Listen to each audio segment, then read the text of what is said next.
बड़े फैसले, कम हुए फासले। मोदी सरकार का दूसरा कार्यकाल कई ऐतिहासिक फैसलों का गवाह है। इस एक साल में दशकों से लंबित ऐसी समस्याओं का समाधान हुआ है जो देश के गौरवशाली इतिहास में एक नासूर बनी हुई थी। साथ ही जनहित में ऐसे बड़े फैसले भी लिए गए जिसने देशवासियों और श्रेष्ठ व सशक्त भारत के निर्माण के बीच के फासलों को कम कर दिया। मोदी सरकार में विकास की यात्रा अविरल है और इस कड़ी में लिए गए बड़े फैसलों की फहरिस्त भी लंबी है। जल शक्ति मंत्रालय। 31 मई 2019 को देश में पहली बार जल शक्ति मंत्रालय का गठन हुआ। नए मंत्रालय के गठन का उद्देश्य साफ है कि साल 2024 तक देश के हर घर में नल से स्वच्छ जल पहुंच सके, लोगों को बूंद बूंद पानी को न तरसना पड़े और ग्रामीणों तथा साफ पानी के बीच मीलों के फासलों को मिटाया जा सके। किसान सम्मान निधि का विस्तार। 1 जून 2019 को मोदी सरकार ने किसान सम्मान निधि योजना का विस्तार करते हुए सभी किसानों को इसके दायरे में शामिल कर लिया। अब देश के हर किसान को साल में 6,000 रुपए की आर्थिक सहायता 3 किश्तों में सीधे उनके बैंक खातों में हस्तांतरित की जाती है। 3 तलाक। 30 जुलाई 2019 महिला सशक्तिकरण की दिशा में एक ऐतिहासिक दिन साबित हुआ जब देश की संसद ने 3 तलाक बिल पारित किया। मोदी सरकार का महिलाओं के प्रति सम्मान और उन्हें बराबरी का अधिकार देने की प्रतिबद्धता के चलते ही मुस्लिम महिलाओं को 3 तलाक की कुप्रथा से मिली मुक्ति। आज देश में 3 तलाक गैर कानूनी है और इस कानून का उल्लंघन करने वाले को 3 साल तक की सजा और जुर्माने का प्रावधान है। अनुच्छेद 370 और 35A निष्क्रिय। 5 अगस्त 2019 स्वतंत्र भारत के इतिहास में एक ऐसा स्वर्णिम दिन है जिसने अखंड भारत की अवधारणा को साकार कर दिया। इस फैसले ने जम्मू कश्मीर और देश के अन्य लोगों के बीच के फासलों को मिटा दिया। देश का संविधान जम्मू कश्मीर और लद्दाख में लागू हुआ और वहां के हर नागरिक को देश के अन्य नागरिकों के समान अधिकार मिलने लगे। 2 झंडों का प्रावधान खत्म हुआ और अब प्रदेश में पूरी शान के साथ तिरंगा लहरा रहा है।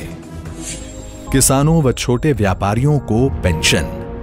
12 सितंबर 2019 का दिन किसानों और छोटे व्यापारियों के भविष्य को सुरक्षित करने के लिए मील का पत्थर साबित हुआ।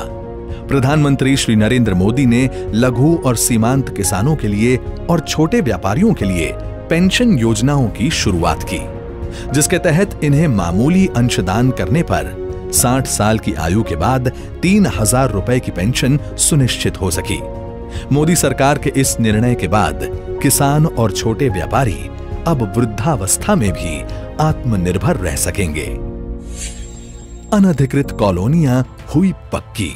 मोदी सरकार ने 23 अक्टूबर 2019 को दिल्ली के लोगों के हित में लिया ऐतिहासिक निर्णय और अनधिकृत कॉलोनियों में रहने वाले 40 लाख लोगों को न्यूनतम दरों पर उनके घरों का मालिकाना हक दे दिया। वर्षों से कच्ची कॉलोनी में रहने वाले ठीस पाले दिल्ली के ये लोग अब सम्मान की जिंदगी जी रहे हैं। क्षेत्रीय व्यापक आर्थिक भागीदारी RCEP। किसानों और छोटे व्यापारियों के हितों को ध्यान में रखते हुए मोदी सरकार ने नवंबर 2019 में क्षेत्रीय व्यापक आर्थिक भागीदारी समझौते में शामिल नहीं होने का फैसला किया। इस फैसले से देश में अनुचित आयात बंद हुआ। यह फैसला किसानों, सूक्ष्म लघु एवं मझौले उपक्रमों, मैन्युफैक्चरिंग, फार्मा, केमिकल्स तथा डेयरी क्षेत्रों के लिए बहुत मददगार सिद्ध होने वाला है। राम मंदिर। देश की आस्था से जुड़ा अयोध्या में श्री राम मंदिर का मुद्दा दशकों तक स्वार्थ प्रेरित राजनीति के दुष्चक्र में फंसा रहा, लेकिन असंख्य राम भक्तों के बलिदान और भाजपा की अटूट प्रतिबद्धता का ही परिणाम था कि 9 नवंबर 2019 को सर्वोच्च न्यायालय के फैसले से राम जन्मभूमि पर भव्य राम मंदिर निर्माण का मार्ग प्रशस्त हुआ। मोदी सरकार ने भी मंदिर निर्माण के लिए तत्परता दिखाते हुए श्री राम जन्मभूमि तीर्थ क्षेत्र ट्रस्ट का गठन किया। आज अयोध्या में रामलला को चांदी के सिंहासन में सुशोभित किया जा चुका है और राम जन्मभूमि के समतलीकरण का कार्य प्रगति पर है। करतारपुर साहिब कॉरिडोर। सिखों के पवित्र तीर्थ स्थल करतारपुर साहिब के दर्शन को लेकर सिख समुदाय पिछले करीब 70 साल से सरकार से मांग कर रहा था, लेकिन राजनीतिक उदासीनता के चलते भारत के लोग दूरबीन से पवित्र गुरुद्वारे के दर्शन करने को मजबूर थे।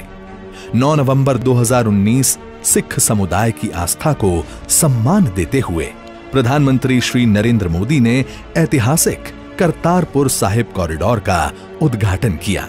अब श्रद्धालु बिना वीजा करतारपुर साहिब में मत्था टेककर उसी दिन वापस लौट रहे हैं। नागरिकता संशोधन कानून। 1950 में हुए नेहरू लियाकत समझौते के बाद पाकिस्तान में अल्पसंख्यकों पर अत्याचार बढ़ते ही गए। पाकिस्तान, अफगानिस्तान और बांग्लादेश में धार्मिक रूप से प्रताड़ित होकर जब ये अल्पसंख्यक भारत आए तो यहाँ की सरकारों ने भी इनके जख्मों पर मरहम लगाने की पहल नहीं की। 11 दिसंबर 2019 का दिन देश में रह रहे इन लाखों शरणार्थियों के लिए एक नया सवेरा लेकर आया, जब देश की संसद में नागरिकता संशोधन बिल सर्वसम्मति से पारित हुआ। बिल पास होने के बाद पाकिस्तान, बांग्लादेश और अफगानिस्तान से 31 दिसंबर 2014 से पहले भारत आए हिंदू, बौद्ध, जैन, पारसी, सिख, ईसाई समुदाय के लोगों को भारत की नागरिकता मिलने का रास्ता साफ हुआ। ब्रू रियांग और बोडो समझौता। दशकों से लंबित ब्रू रेफ्यूजी समस्या का समाधान हो या 50 वर्ष पुरानी बोडो समस्या, मोदी सरकार ने इन दोनों समस्याओं के सार्थक और शांतिप्रिय हल निकाले गए। बोडो समझौते से जहां असम की अखंडता का मार्ग प्रशस्त हुआ, वहीं बेहतर भविष्य की नींव भी मजबूत हुई। प्रधानमंत्री गरीब कल्याण योजना। लॉकडाउन के दौरान गरीबों और जरूरतमंदों की तत्काल सुध लेते हुए मोदी सरकार ने 26 मार्च 2020 को 1.7 लाख करोड़ रुपए की प्रधानमंत्री गरीब कल्याण योजना की घोषणा की। इसके अंतर्गत गरीबों को मुफ्त खाद्यान्न, मुफ्त गैस सिलेंडर, महिला जनधन खाता धारकों को 3 महीने के लिए 500-500 रुपए की आर्थिक सहायता व प्रधानमंत्री किसान सम्मान निधि के तहत किसानों को 2000 रुपए देने की घोषणाएं भी की गई। रिजर्व बैंक ऑफ इंडिया ने भी अर्थव्यवस्था को मजबूती देने और देनदारों को राहत देने के लिए महत्वपूर्ण कदम उठाए और सभी प्रकार के टर्म लोन की EMI पर पहले 3 महीने मार्च, अप्रैल और मई की छूट दी गई। जब लॉकडाउन और बढ़ा तो ये छूट भी 3 महीने और बढ़ाकर 31 अगस्त तक कर दी गई। महामारी रोग संशोधन अध्यादेश। कोरोना संकट के समय निस्वार्थ भाव से कोरोना के इलाज में लगे डॉक्टर्स के लिए सरकार ने 22 अप्रैल 2020 को विशेष सुरक्षा चक्र तैयार किया। ये अध्यादेश लाकर डॉक्टरों और स्वास्थ्य कर्मियों पर हमले करने वालों पर कठोर दंड और जुर्माने का प्रावधान किया गया। आत्मनिर्भर भारत पैकेज न सिर्फ कोरोना संकट में देश और जरूरतमंदों को उबारने के लिए, बल्कि देश में संरचनात्मक सुधार लाकर देश को आत्मनिर्भर बनाने के लिए मोदी सरकार करीब 20 लाख करोड़ रुपए का आत्मनिर्भर पैकेज लेकर आई है। इसमें लेबर, लॉज, लैंड, लिक्विडिटी से संबंधित क्षेत्रों में आमूलचूल परिवर्तन किए गए हैं। सभी क्षेत्रों में ढांचागत सुधार कर एक लॉन्ग टर्म विजन के साथ भारत आत्मनिर्भरता की ओर आगे बढ़े और भविष्य की किसी भी चुनौती का सामना दृढ़ता से कर सके, ऐसी परिकल्पना के साथ इस पैकेज का खाका बुना गया है। 1 साल में मोदी सरकार 2.0 के बड़े फैसलों ने ये साबित कर दिया है कि देशवासियों की आकांक्षाओं की पूर्ति के लिए वो संकल्पबद्ध है। चाहे कितनी भी बड़ी वैश्विक आपदा क्यों न आ जाए, मोदी सरकार देश सेवा में हर पल अविरल और अनवरत समर्पित रहेगी। तभी तो कहते हैं कि मोदी सरकार ने अपने दूसरे कार्यकाल में जब राष्ट्र में लिए बड़े फैसले तो कम हुए हैं फासले।